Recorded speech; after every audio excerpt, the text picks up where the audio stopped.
Hi Founder fans, Jason here. Today we are doing our third installment of the Delegates to the First Continental Congress, and today we move south from Massachusetts to Rhode Island, where we have arguably the delegation with the most fascinating background between the two delegates. Now the gentlemen we're focusing on today are Stephen Hopkins and Samuel Ward, who you see beside me now. Stephen Hopkins was a little bit older and made a name for himself first, making his way up through politics in Providence, Rhode Island, and becoming, by the late 1750s, the most important politician from Providence. Now, Rhode Island's other major city, Newport, was led by Samuel Ward, and Ward comes up a little bit later, but just behind Stephen Hopkins. And Hopkins becomes Chief Justice of Rhode Island for several years before becoming governor. Now, he's governor for a while in the late 1750s into the 1760s when his opponent, Samuel Ward, becomes governor. And then Stephen Hopkins becomes governor. And then Samuel Ward becomes governor. And Hopkins becomes Chief Justice again. And then Hopkins becomes governor again. And they kind of have this back and forth for about a decade into the 1760s. Now, their rivalry is really hot, and the most important discussion of the colonial times leading up to the American Revolution in Rhode Island and elsewhere was about hard currency. Should you be allowed, should the state print, should we rely on gold and silver, or specie as it was known then, or should we print paper dollars? Now, a fluctuating medium of exchange, as Hopkins and the Providence Party wanted, well, that definitely had downfalls. And if you want to learn more about that, read Roger Sherman's An Inquiry into a Fluctuating Medium of Exchange. Although he wrote that in Connecticut, he wrote it about the same time. It's very interesting. So that's a side note. But back to the topic at hand. Hopkins was very much in favor of printing currency to help stimulate business in Rhode Island. But Samuel Ward was worried about inflation and wanted to just use the hard currency. Now, this is an extremely bitter time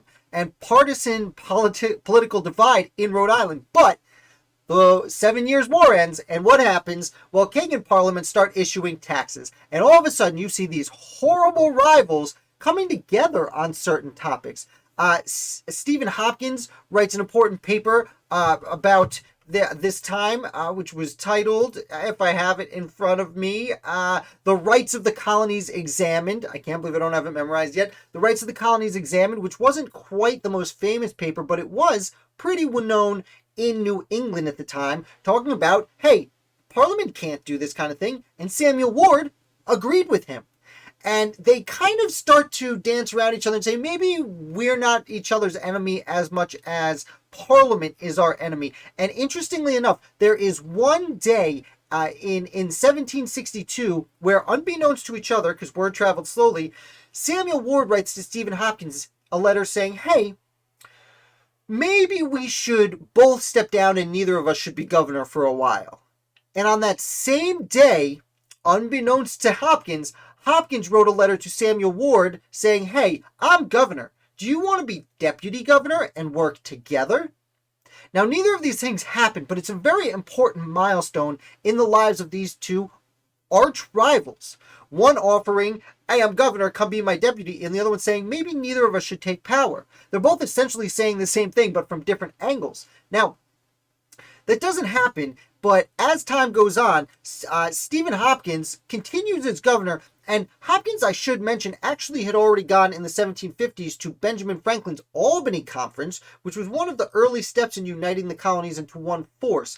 So he does have that diplomatic experience meeting elsewhere. Now, they end up, neither of them go to the Stamp Act Congress in New York, but Henry Ward, Samuel's brother, is chosen by Governor Hopkins and the Rhode Island Assembly to go to that delegation. Again, these two rivals coming together. Excuse me. So these two rivals end up eventually in 1768. Hopkins writes to Ward proposing the idea Ward had proposed a few years earlier. Maybe we both step down for the good of the colony and we both support one moderate to take over as governor. And they do this. And this one person does take over as governor. The name escapes me now.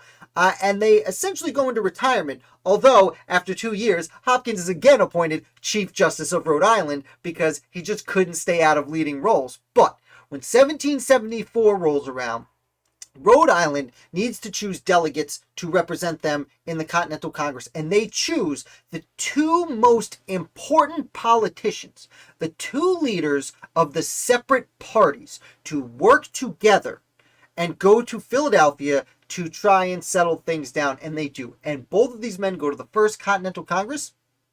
They end up signing the Declaration of Rights and Grievances, as well as the Continental Association, and they both return to Rhode Island ready to enforce this boycott. Now, they are actually both sent back to the Second Continental Congress, going a little into the future, the following year, and they're there from 1775 into 1776, and unfortunately, Samuel Ward passes away in March of 1776 in Philadelphia. And just a few months later, the Declaration of Independence is approved and it is signed. And Stephen Hopkins does sign the Declaration, and in a weird way, he's signing for both himself and his arch nemesis, which all signs point to the fact that Samuel Ward would have also signed that document. His replacement, William Ellery, did. And in a weird fashion, this one, Samuel Hopkins, is signing for both himself, his state, and his longtime rival, Samuel Ward. And Hopkins has a really famous line when he signs the Declaration of Independence. He has palsy, which means his hand shakes. It shakes and shakes. And his signature is famously the shakiest looking one on the Declaration of Independence. And as he's signing it, while people are watching, he famously utters the words, "My hands tremble, but my heart does not." It is one of the most beautiful lines of the American Revolution. And that is essentially it. Hopkins then goes home. He ends up playing a large role in state politics through the end of his life, which is in 1785, just after the Revolutionary War ends. So if you enjoyed this video, which I hope you did, I hope you learned something, definitely hit like and subscribe for new videos all the time. I have links in the description below to articles I've written about both of these founders, and I also have a link to my shop where actually I have t-shirts and coffee mugs and stickers for sale with the quote, "My hand trembles, but my heart does not." It's one of a handful of my favorite lines from the American Revolution, so definitely check that out. Thank you so much for watching, and I'll be back with another founder for you tomorrow.